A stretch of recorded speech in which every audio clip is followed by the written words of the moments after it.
News team, stay tuned for the CBS Radio Mystery Theater and our next news at 12 midnight. The CBS Radio Mystery Theater presents...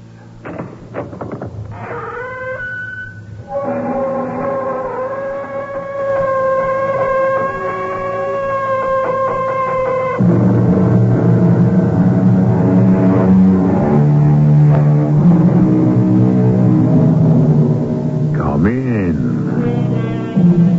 Welcome. I'm E.G. Marshall. Our own Ralph Waldo Emerson wrote of the shot heard round the world, and that shot was a volley fired by a great ring of embattled American farmers. But scarcely 140 years later, another shot was fired, 2, to be exact, from a single revolver, and was not only heard round the world, it also changed the world. But I must go to Sarajevo. Why, Franz? Why? Because, my darling Sophie, I said I would. Very well. Just go ahead and say you won't. I cannot do that. But there are rumors of an assassination plot. There are always rumors of an assassination plot. These are more than rumors.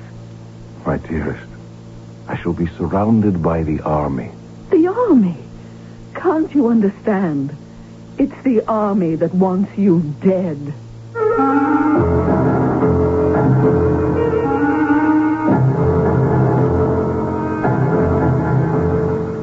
Our mystery drama, Appointment at Sarajevo, was written especially for the Mystery Theater by Sam Dan and stars Roberta Maxwell and Tony Roberts.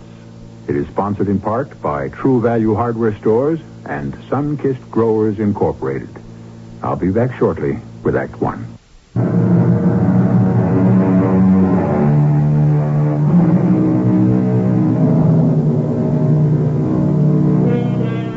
Everyone knows that the Archduke Franz Ferdinand of Austria-Hungary and his consort, the Princess Sophie, were assassinated at Sarajevo on June 28, 1914.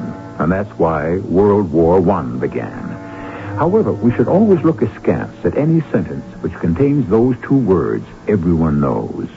There is a considerable body of opinion which insists that this royal pair was not assassinated, but executed. Yes, deliberately sent to their deaths by some of the highest officials of their own government. And why? Perhaps we might listen to a close friend of the Archduke Franz Ferdinand, a man of unquestioned integrity who is not only the Archduke's confidant, but also his personal physician, Dr. Victor Eisenmenger.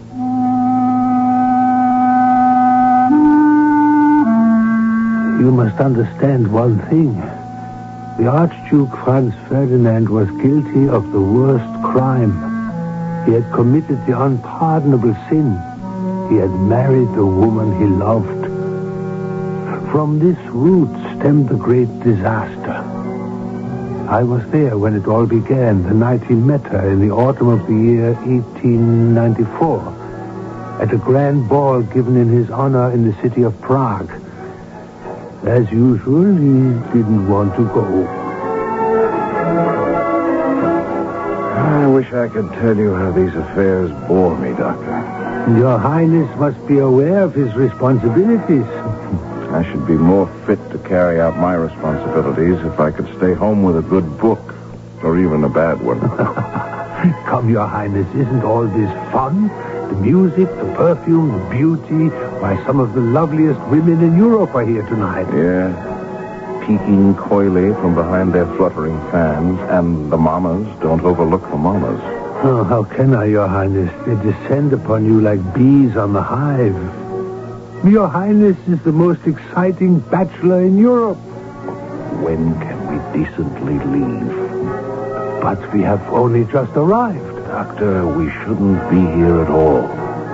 Why not? I do not understand you. You tell me I have a serious illness. That's true. Yes, you tell me the only cure is absolute rest. It is.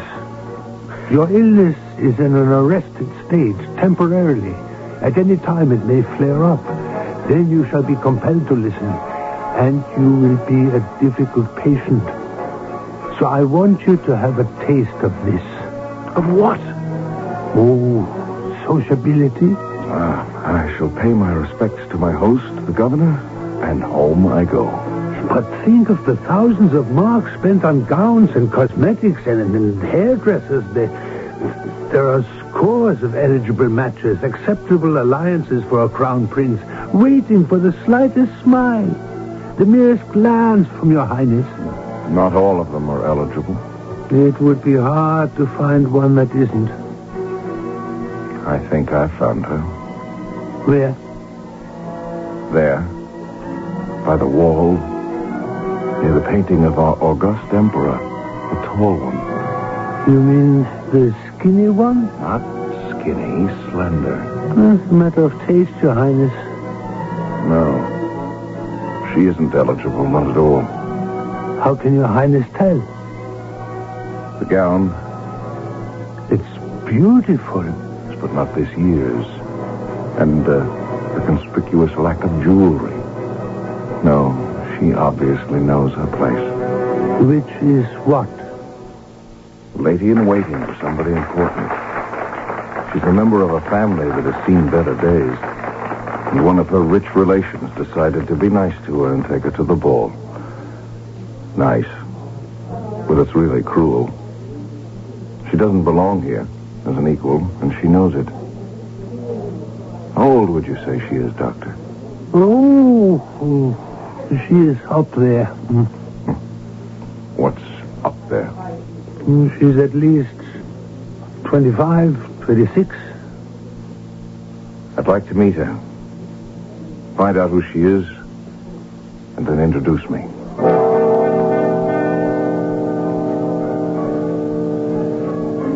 Your Highness, may I present the Countess Sophie Chutek? Countess, may I have this dance? I should be delighted, Your Highness.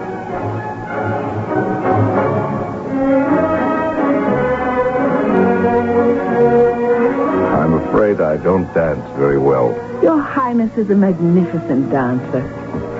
And I'm afraid you're a magnificent flatterer, Countess.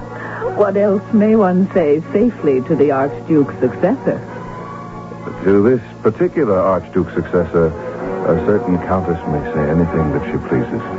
Then, since I have received absolution in advance, may I ask your Royal Highness why he asked me to dance? Because you're the most beautiful woman in the room. Oh, but that isn't true. It's my truth. It was an American, I believe, who said that beauty is in the eye of the beholder. I'm certain it must have been an American, because it's a sentiment that allows for differences of opinion and can therefore be considered democratic. Are you a Democrat, Countess? How could the Countess Sophie Chutek of Chotkova and Vognin possibly be a Democrat? You haven't answered my question. You haven't answered my question either. Which question was this? Why did your Royal Highness ask me to dance? That's a difficult question. Every single person in this room is asking that question. I know. We are the center of all eyes. I see. And now the waltz is ended. But another is about to begin. May I have this one also? But, Your Highness... Perhaps you're tired. I know I am. One dance is usually enough for me. Shall we sit outside? On the terrace? It's a lovely evening.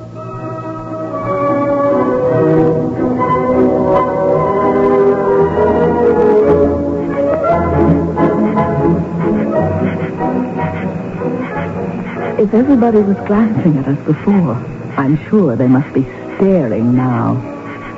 And I know what they must be saying. Do you? What does he see in her? She's rather tall, ungainly, plain. That isn't true. She can't be considered beautiful. I thought we'd settled that business about beauty. I am merely echoing the musings of the multitude. Since I am not eligible, you can have no thoughts of proposing marriage. Since I am not attractive, you surely cannot wish to make me your mistress. I can hardly be considered another Maria Wetzera.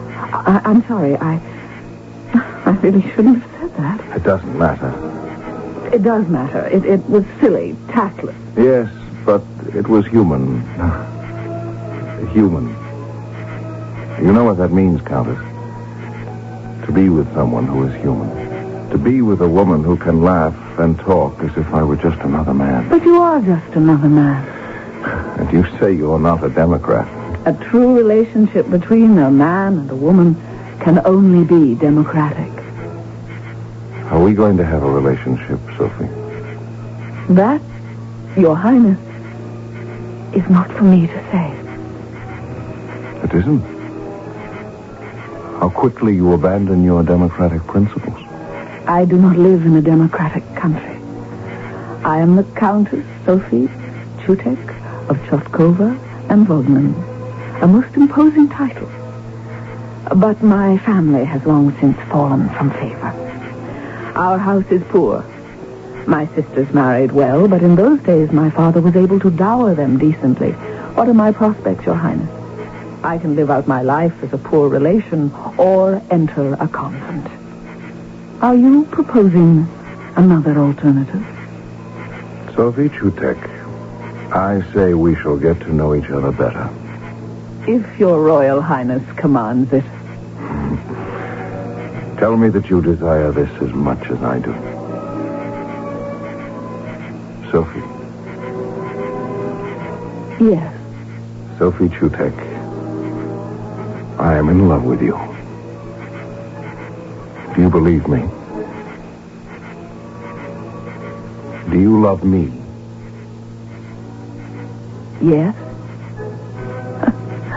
All my life I've been waiting for a prince. And now that he's come, why shouldn't I love him?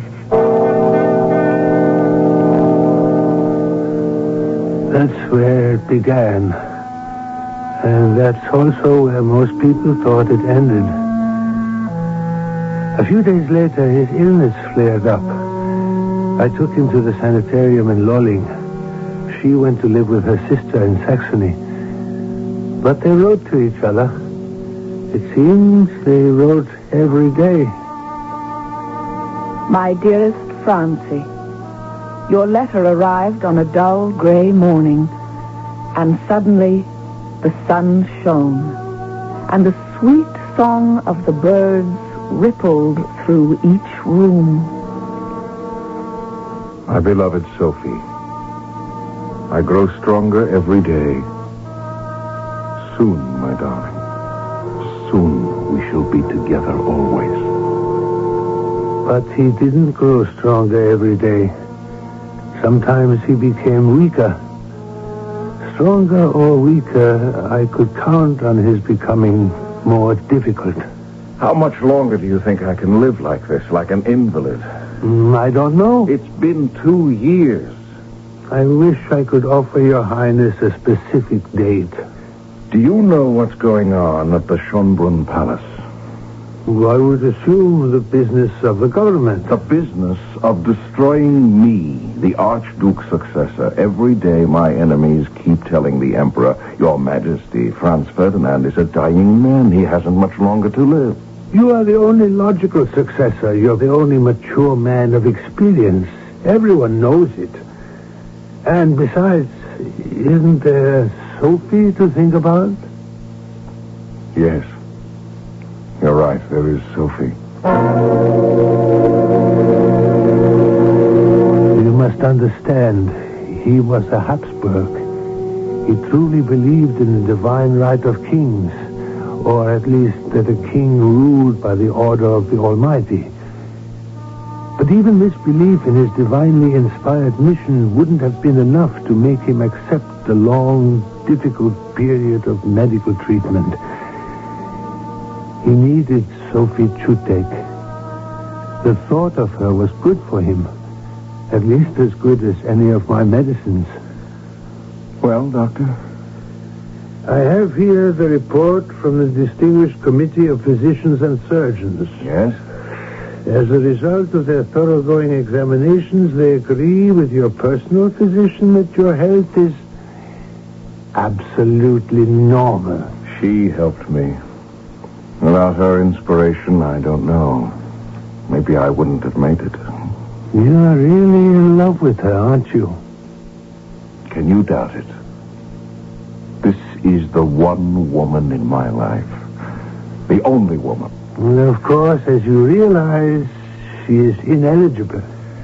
I know I faced a certain amount of difficulty, but thanks to you, I have the strength. And now I shall go to see her at once.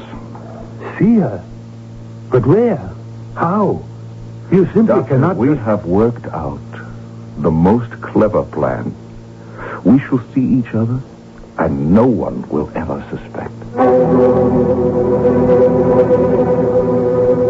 It was a clever plan, but it exploded in their faces.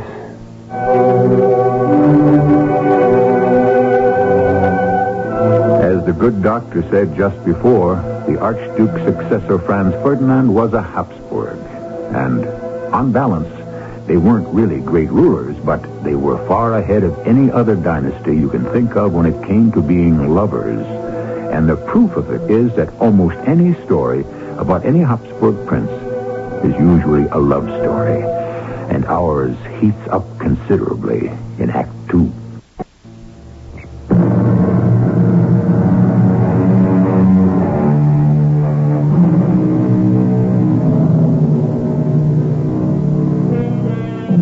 I remember when I was at school, we learned that the First World War was triggered by the assassination of the Archduke Ferdinand of Austria and his wife.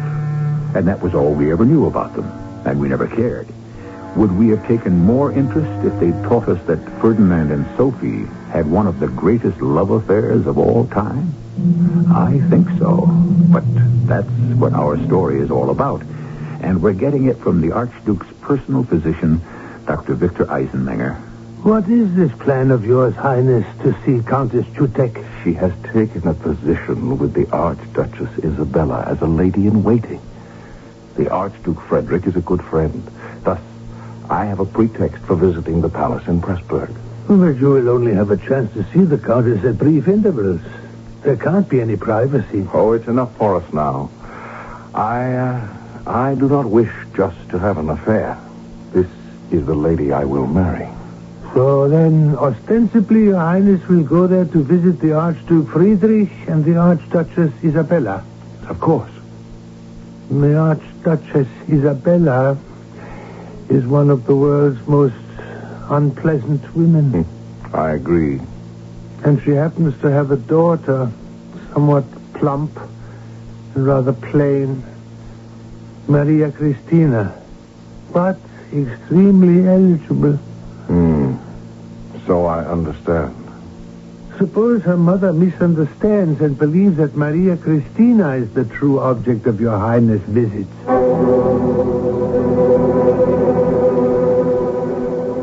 Franz, you're looking very tired. That's why I came here, Sophie. To hunt, to play tennis. Franz, you don't have to marry me. It's the only way I want you. But they'll never agree to it. I will have to marry you, Sophie. As Archduke's successor, I shall have no choice. What am I to do, marry a woman I don't love and become like the rest of them? Don't worry, there's no one around. Janacek, my faithful servant, Janacek is on guard. All we need is a little time to secure my position, build up some alliances, call in some favors. Yes, my darling. Meanwhile, I look at you every day. That little picture of you, I keep it in my watch cover.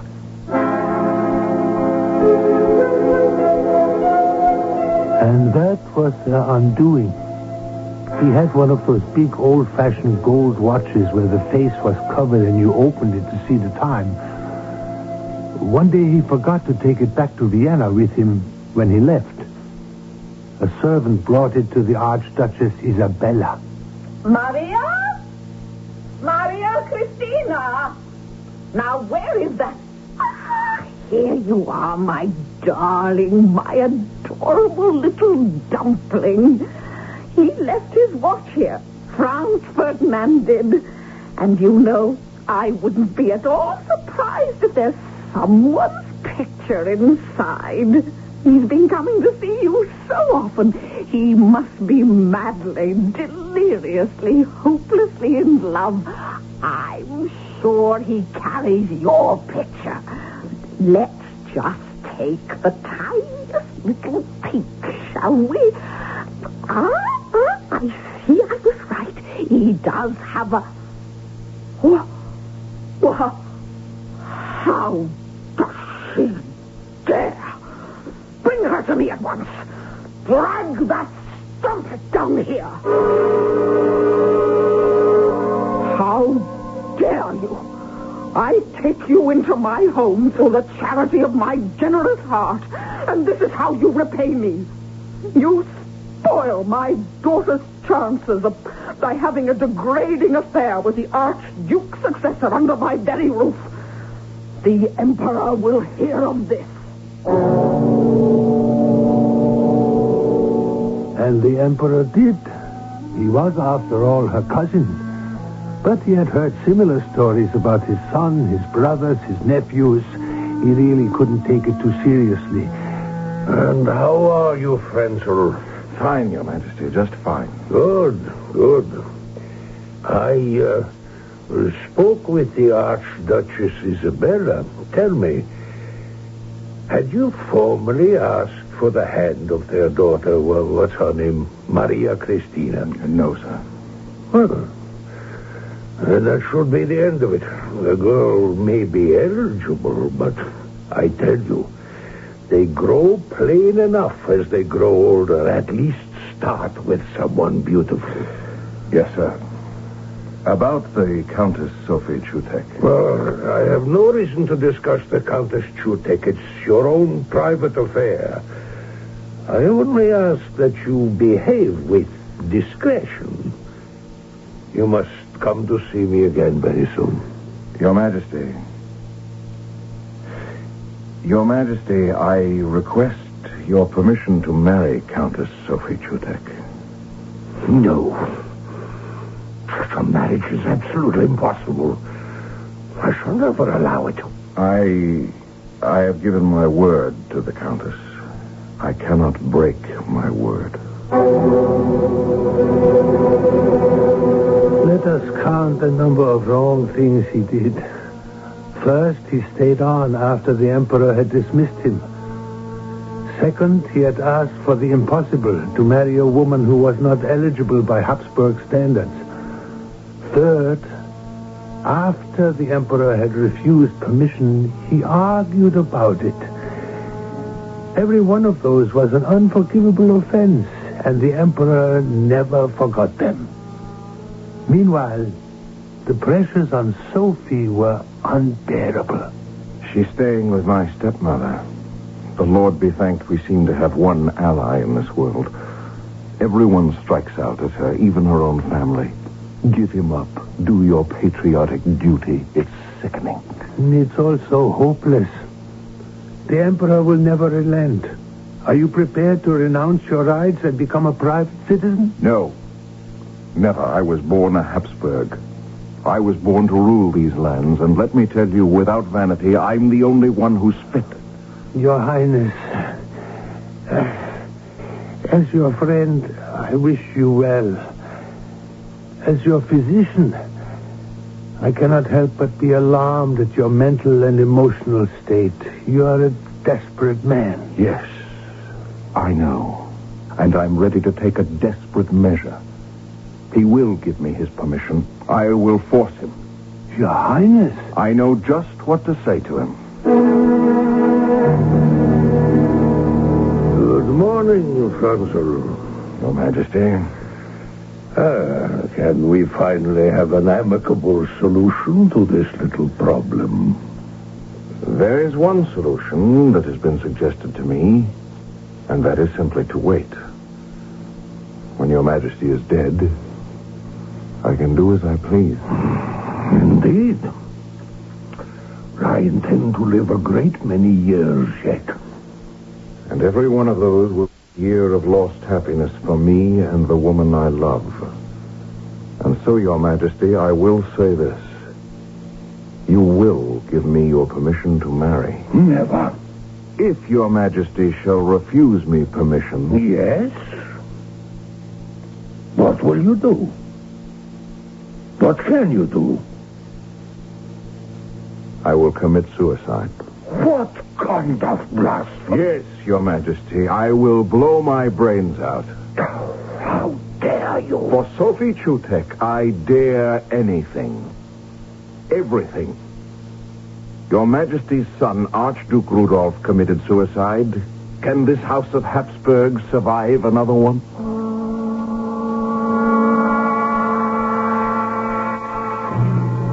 He didn't wait for the interview to be over. He didn't wait to be dismissed. He stormed out. The next move would have to come from the Emperor. And very soon it did. From Prince Montenuvo, the Imperial Chamberlain. Your Highness, the Emperor will give his consent, provided. Yes? Provided? Provided it is to be a morganatic marriage. Morganatic comes from the Gothic morgjan, meaning to restrict. I do not require a lesson in philology, Prince Montenuva. I am aware of what it means. Article 1 of the Habsburg family statutes limits membership in the Most High Arch House only to the issue of those marriages that are standesgemäß, in accord with status. What you're saying is that my children will not be eligible to inherit the throne. Your children will not be considered legitimate.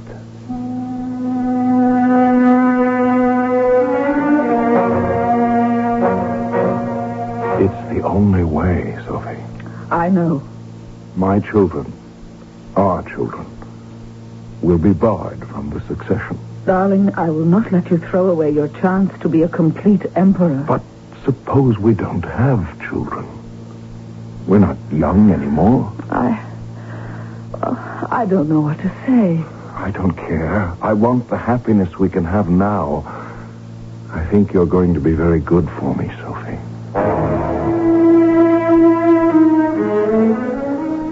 They drove a very hard bargain with him.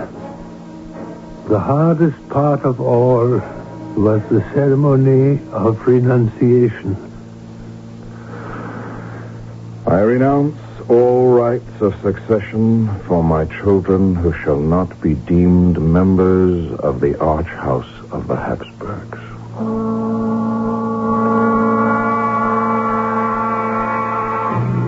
But the unkindest cut, if I may say so, was saved for last. It had to do with the wedding itself. Nobody's coming. But I don't understand. Nobody's coming to the wedding. Well, my stepmother is, and her two daughters, but no one else. Not even my brothers. My darling, only 2 people and a priest are absolutely necessary for any wedding. This is the finest day of my life. I want you more than anything in the world. Even if it means that our children will not be Habsburgs? Our children will be Habsburgs. I promise you, Sophie. You will be empress, and they will be royal princes and princesses.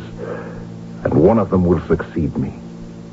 I will start today to work slowly, quietly, against this infamous crime. But you signed a document of renunciation. My darling, what has been signed by a prince may be unsigned by an emperor.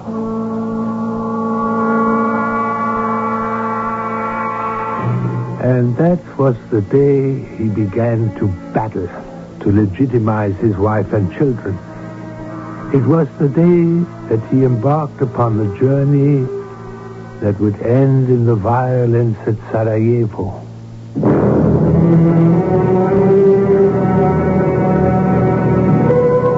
Important to our story is Emperor Franz Joseph of Austria, who reigned for an unbelievable total of 68 years. He had many lovable qualities. If he seemed a little put out with his nephew's insistence on marrying for love, it was because old Franz Joseph sincerely believed that marriage was for policy and mistresses were for romance. I shall return with more of this family drama shortly.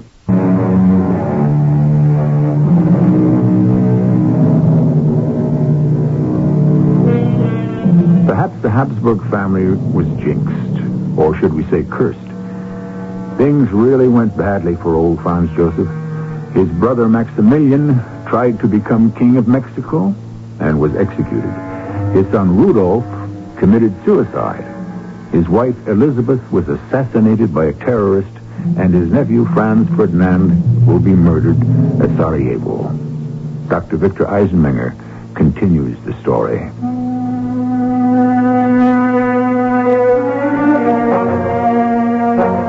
They were married in 1900. They died in 1914. They had 14 beautiful years. It was a marriage of love. They were blessed with lovely children. If they were ordinary citizens, they would have owned the world, even if they had nothing. But he was a Habsburg, and he was ambitious, and everyone knew it. Especially his arch enemy, Prince Montenuvo. It is my painful duty, Your Majesty, to raise a most delicate issue. I assume this will concern the Archduke's successor. Unfortunately, Your Majesty, we know he is plotting to nullify the renunciation. You have evidence, Prince Montenuvo? The Magyars do not recognize his renunciation. The newspapers in Hungary are almost unanimous. This is the gist of what they say. The wife of the emperor is the empress. The son of the emperor is the crown prince. But I'm aware of this. May I suggest, Your Majesty, that these newspapers be suppressed? They deserve to be. I agree. But it will only serve to dramatize and popularize their position. Where is the evidence that the Archduke's successor plans to renounce? Your Majesty, since the Magyar minority is strong and turbulent, doesn't it make sense that the Archduke's successor is going to use this as a base for future planning? Of course. Your Majesty, we must do something. Thank you, Prince. I will take the matter under consideration. Are you happy, my darling? Yes. Oh, Francie, I only wish that you could be as happy as I am. Why? What makes you think I'm not? We have never lied to each other. And you know very well how the legal status of our marriage... Not another word. You see, my precious, when I become upset, oh yes, you know it very well, how upsetting it's been for me. I do not sit and sulk. I plan. I do something. Ask me what I've done just now. Oh, Francis. I have been invited to visit the English royal family. I refused. But King Edward was always your good friend. I said, I do not travel without my wife. And they replied that they had arranged excellent quarters for you at a hotel. Then I stated I do not spend the night without my wife. Franz, there are certain things you... And they said, diplomatically, of course, that they understood that there were certain restrictions placed upon you. I didn't let them finish. I said, since when are arrangements made among Habsburgs binding upon the royal house of Great Britain? You didn't. You shall be received at an audience with King Edward and Queen Alexandra. Your escort will be me. Franz! Mm-hmm. And this is to be the first of many. I represent the future of the empire. Franz Joseph will soon be dead, and the past shall be buried with him, and this is the first of many triumphs for you, my darling. You will be received by the Kaiser, by the Tsar, by everyone.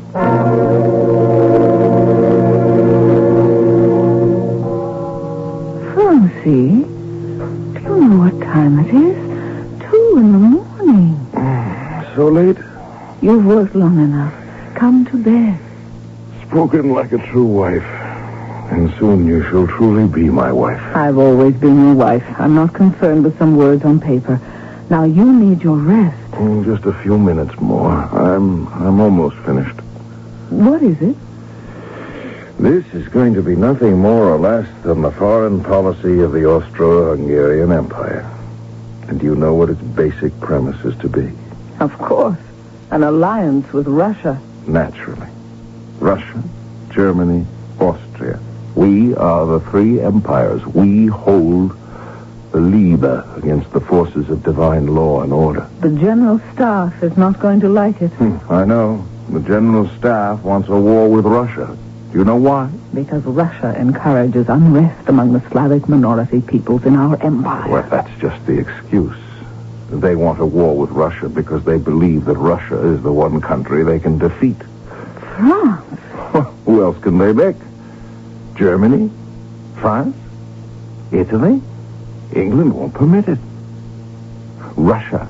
That's an opportunity for glory. I cannot believe that men can be so cynical. I know. You cannot believe the unbridled vanity of these toy soldiers, but we couldn't defeat anyone. Not with the army we have now. We need peace to create a war machine that's in tune with the 20th century.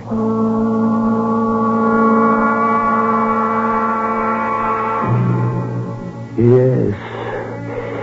It was his position on Russia finally that did it. Russia cost him the favor of the army, the very army he commanded. The idea that he favored an alliance with Russia could not be swallowed.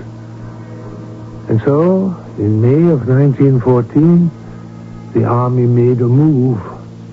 That is to say, certain officers did. Darling, you shall have to do without me for the last 2 weeks in June. You mean you're going somewhere without me? Oh, you would be bored to death. Where are you going? On maneuvers. Go with my blessing. I am the commander-in-chief, you know. And a very good one, too. And so I'm going to inspect the Army of the East. The Army of the East? Yes. The staff wants me to review the Army Corps now stationed in Bosnia. Bosnia? Oh, no. Darling, what is it? Bosnia. That's the territory we just occupied. It's dangerous.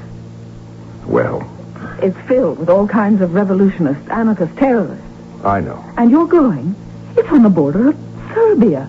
There are groups of Serbian anarchists who swear they will kill every Habsburg. Darling, I accepted the invitation. Why? Sophie, is this to be our first quarrel? Yes, because this is the first time I have ever seen you commit an irrational action. Well, It may be foolhardy, I suppose. But it was the way Potiorek proffered the invitation. Potiorek? Yes, dear. General Potiorek. The one you turned down twice for chief of staff. I felt I had to accept. Well, you can just go ahead and unaccept. Sophie, there's my honor. Are you going to talk like one of those toy soldiers who you have so much contempt for? There's the future of your country and the future of your family. I'm going with you. I will not permit it. I will go with you. Choose. Do you want me to be at your side, or would you rather I trailed along at the end of the train, like a camp follower? Sophie, what am I going to do with you? Your Highness, I cannot remain silent. I must speak. Doctor, we are good friends. You have always felt free to say what was on your mind. You'll tell me not to go to Sarajevo. Have you read the Serbian newspapers? Here, look. The Austrian successor will visit Sarajevo. Serbs, pick up rifles, revolvers, bombs, knives, pitchforks. Arm yourselves. Take holy vengeance. There's always violence smoldering in Serbia. I know for a fact that the palace has received notice that you are to be a target for assassination. I've heard that rumor. They want you to go ahead. Stick your hand in the beehive and be stung. They won't have to lift a finger. It will be done for them. Nature, as the emperor likes to say, will take its course. I appreciate your advice, my dear friend. But you will not take it. I cannot take it. What's the matter with all you Habsburg princes? Do you all have a death urge? Yes, you all do. Except that stupid, senile, ponderous old man on the throne. He is going to live forever.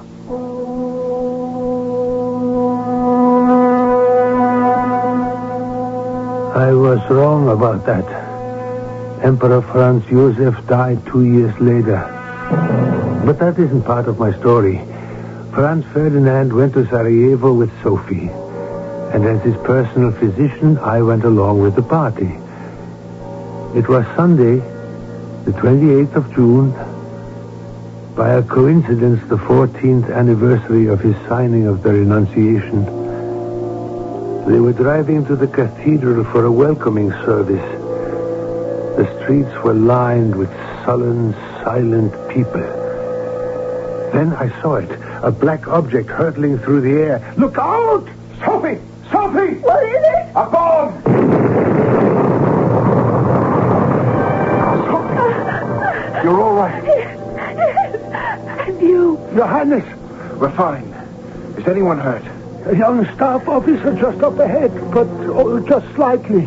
I will tend to him. They caught the man. Yes.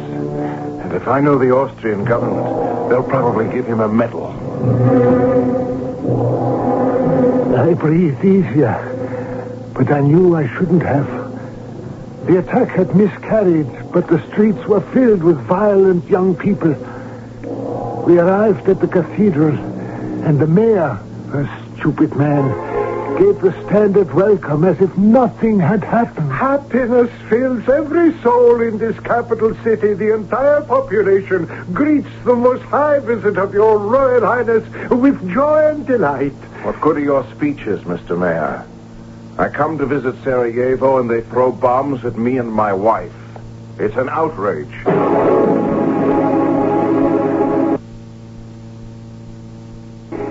May I suggest we cancel the rest of the visit? You always give good advice, Doctor. Yes, we will. I want to visit the hospital to shake hands with that young officer, and then we shall take the train back home. Oh, Franz, wonderful. And we'll change the route back to the hotel.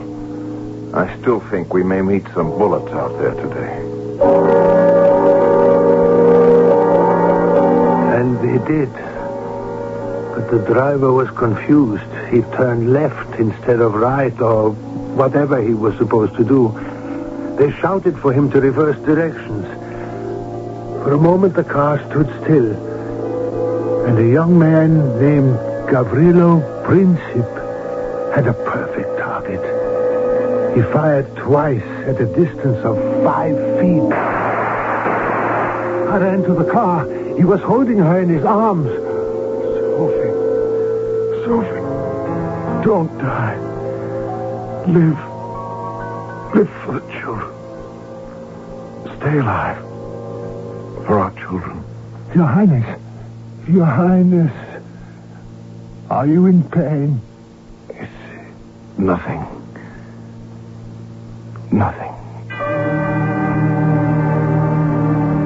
But it was everything. He was dead. And so was she. And their world, and my world, and everybody's world died with them.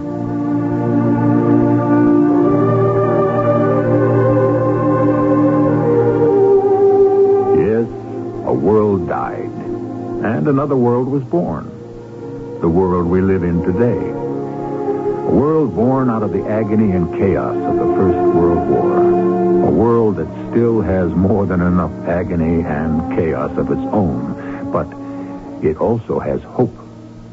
I'll be back shortly.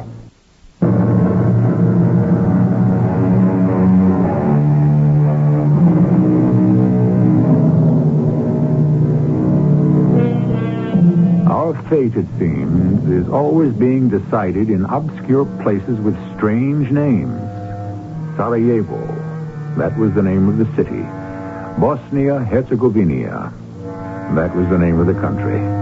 Ask people on the street, what do you know about Bosnia-Herzegovina? You know you'll get some blank stares. Today, it's part of Yugoslavia. And the world goes on. And who even thinks about Franz Ferdinand and Sophie Chutek and their appointment at Sarajevo? Our cast included Tony Roberts, Roberta Maxwell, Court Benson, and Robert Dryden. The entire production was under the direction of Hyman Brown. Radio Mystery Theater was sponsored in part by Sunkist Growers Incorporated and True Value Hardware Stores. This is E.G. Marshall inviting you to return to our Mystery Theater for another adventure in the macabre. Until next time, pleasant dreams. Flitter, with skis in one end, we'll strap you in and I'll guide you down the mountain.